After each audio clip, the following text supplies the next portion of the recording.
All right, good morning, good evening, good afternoon, ladies and gentlemen, citizens of YouTube. This is Pastordowell. You know, I was looking at the comments because I just got finished making a video, and I wanted to actually go ahead and respond to this. And I really, truly don't mean to insult someone's integrity or, you know, the path that you have chosen to think.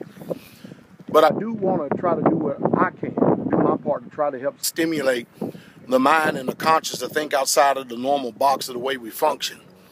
Now, I just got finished making a video stating and saying that, and it's no secret what I talk about, because Gerald Celente, Jim Rogers, a lot of other people, Jesse Ventura, Alex Jones, a lot of people who are world known, you know, and known out here in the sphere and arena that we listen to as far as informative news sources and stuff, and people who think like we do, all say the same things. What I'm doing is stimulating consciousness. And I want you to understand and listen to what I'm saying. And you know, I'm getting a lot of comments from people who are stating and saying that, well, you know, Pastordowell, you know, if we're going to make things change and stuff, then stop paying taxes. Stop paying taxes and stuff, and then we can starve them. Well, that is where I personally believe that your philosophy is very, very flawed. And let me explain myself for a reason. Number one, 90% of the people who are employed here in this country already have taxes extracted from their checks.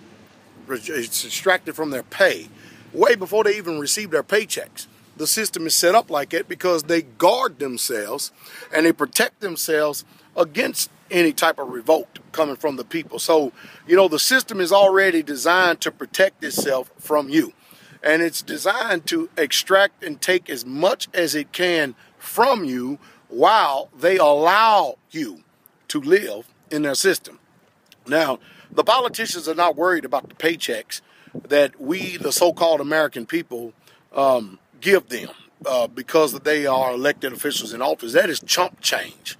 There are people in corporations that have deep pockets that, you know, that fund their campaigns and fund their philosophies. And that's the reason why that these politicians enrich themselves by insider trader secrets that is not available to you and I. We don't get the same so-called privileges and stuff. And that's why that they go into office, they're just regular old citizens, but they come out millionaires simply because their pockets have been lined by the corporations which actually rule the United States of America.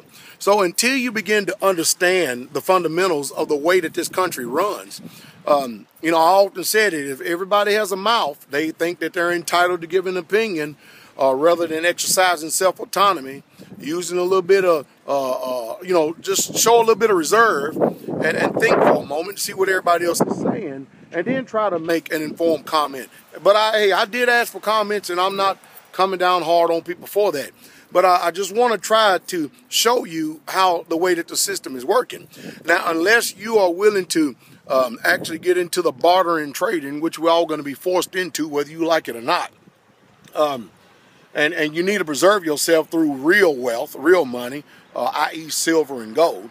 Unless you're willing to do all those things, you can forget. You can forget about this system not functioning in the time that we're living in now. You see, people have got to get outside of the system in order to function. I'll give you an example.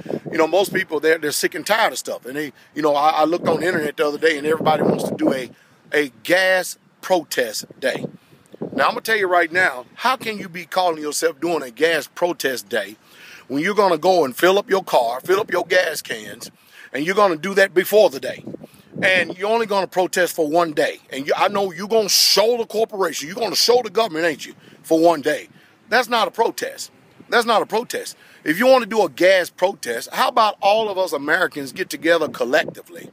And how about we all just flat out say that we're not going to buy gas for the next 6 months? That is a protest. Now, the problem is the reason why we're not going to do that, because we have become so dependent upon conveniences that we're not willing to sacrifice in order to bring about a change. But we will bellyache, and that's where the politicians have us at. That's where our government have us at. They have us in a position where we'll bellyache ourselves after death, but there's never going to be any real change. Not because you murmur and complain and you bellyache. So, you see, most people are not willing to inconvenience themselves in order to bring about a real, true change. So if you really want to protest, you do that. If you really want to change the system, how about everybody just in America refuse to go to work for 1 year until things change? Well, Pastor, how can I live? That's the problem. Don't give me the problems and stuff. I'm giving you a solution. And I'm showing you what people are not willing to do in order to bring about a change. And that is peaceful and it's nonviolent. But I promise you one thing, if nobody in America is working, that means this whole country has got a drastic change in front of it, don't it? You see?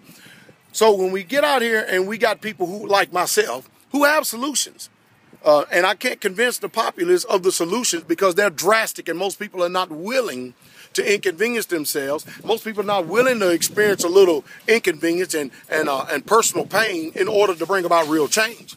So I've had to do that myself, not depending on anybody else.